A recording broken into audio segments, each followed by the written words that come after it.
Bonjour, bonsoir mesdames et messieurs et mesdemoiselles, j'espère que vous allez bien. La salutation dépend de vos positions précises à travers les quatre coins du globe.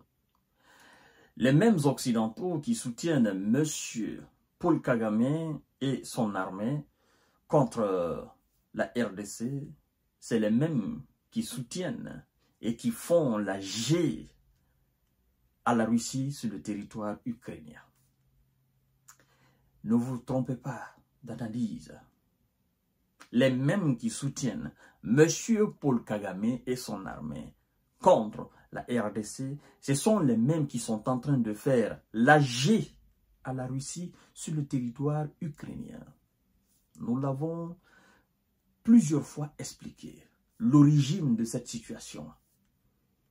Et aujourd'hui, puisque la RDC n'est pas à la dimension de la Russie, et donc la RDC a du mal. C'est ça la réalité. Et donc, dans cette situation, à Tchassifiar et à Toretsk, sur le territoire ukrainien, les hommes de M. Zelenski eux-mêmes reconnaissent la puissance de feu de l'armée russe, et reconnaissent l'avancée majeure de l'armée russe, et reconnaissent qu'ils ne sont pas, la Russie n'est pas l'ami de quelqu'un. Comme on dit en français, clair, français de la rue de chez nous. Parce que là, ils reconnaissent que à Tchassifiar et à Toretsk, ils ont perdu énormément de positions face à la puissance militaire russe qui continue de marcher sur eux. Nous allons voir tout à l'heure dans les profondeurs.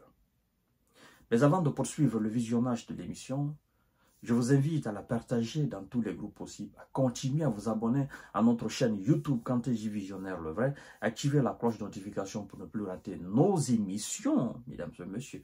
Je vous invite également à vous abonner à notre page Facebook, le géopolitologue, je l'ai appelé. Si vous n'êtes pas encore abonné là-dessus et que vous avez un compte Facebook, vous avez une page Facebook, vous avez envie de nous suivre, vous écrivez dans votre barre de recherche sur Facebook, le géopolitologue. Vous verrez ma page Facebook.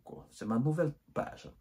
Alors, je voudrais vous signaler le passage pour les nouvelles et les nouveaux abonnés à nos différentes plateformes d'information. En fait, nous abordons et nous analysons les questions de la géostratégie et de la géopolitique sur tous les continents.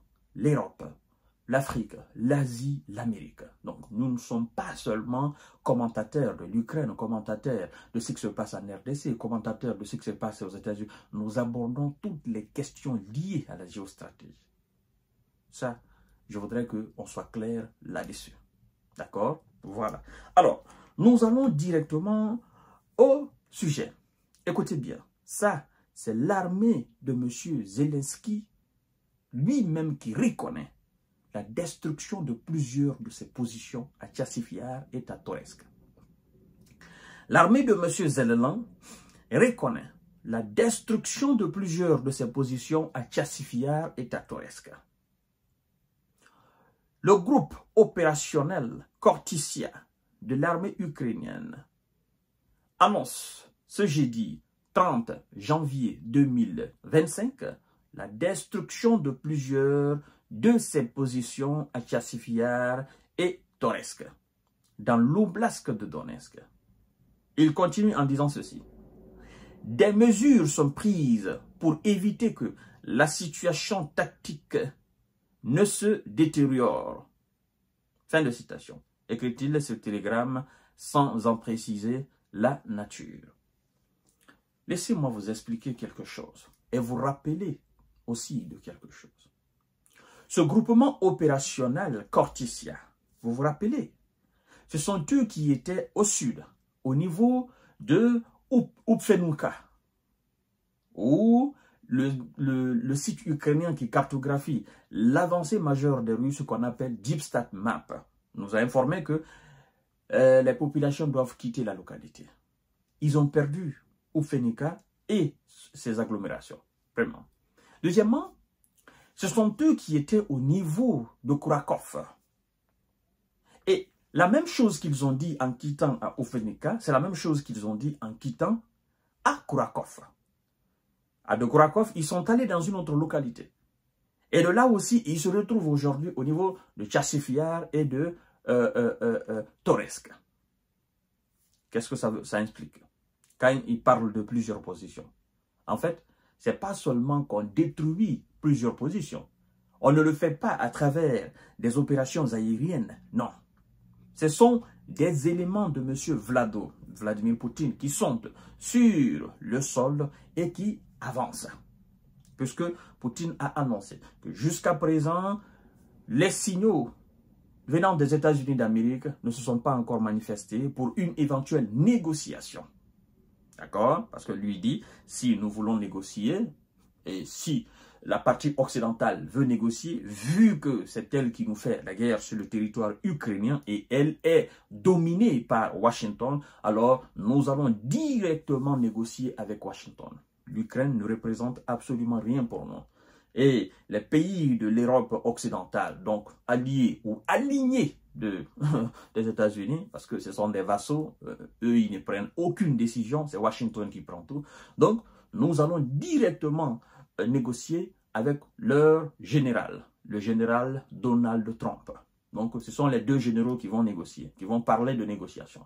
Le général Vladimir Poutine, ou si vous voulez, le maréchal M. Vladimir Poutine et le maréchal Donald Trump. Ce sont eux, ces deux mastodômes qui vont négocier pour essayer de voir comment ils vont mettre fin à la situation conflictuelle qui les oppose sur le territoire ukrainien.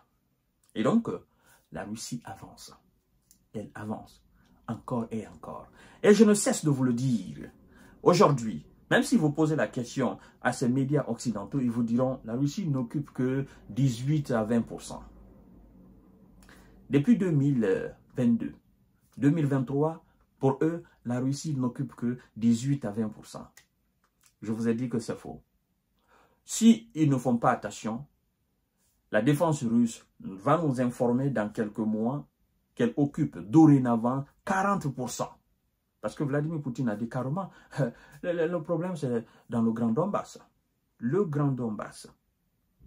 Et ils sont en train de se donner les voies et moyens pour prouver aux Occidentaux qu'ils ont eu tort de lancer, n'est-ce pas, l'AG contre eux sur le territoire ukrainien. Parce que s'ils avaient respecté les accords de Minsk, les accords d'Istanbul, les différents accords, on ne serait pas là. Parce que les gens ne comprennent pas, au fait, pour les gens, Vladimir Poutine a décidé comme ça, oh non, non, non, non. Il y a eu beaucoup d'étapes qui ont été brisées par les Occidentaux avant qu'on arrive là. D'accord? Eux-mêmes, ils ont avoué.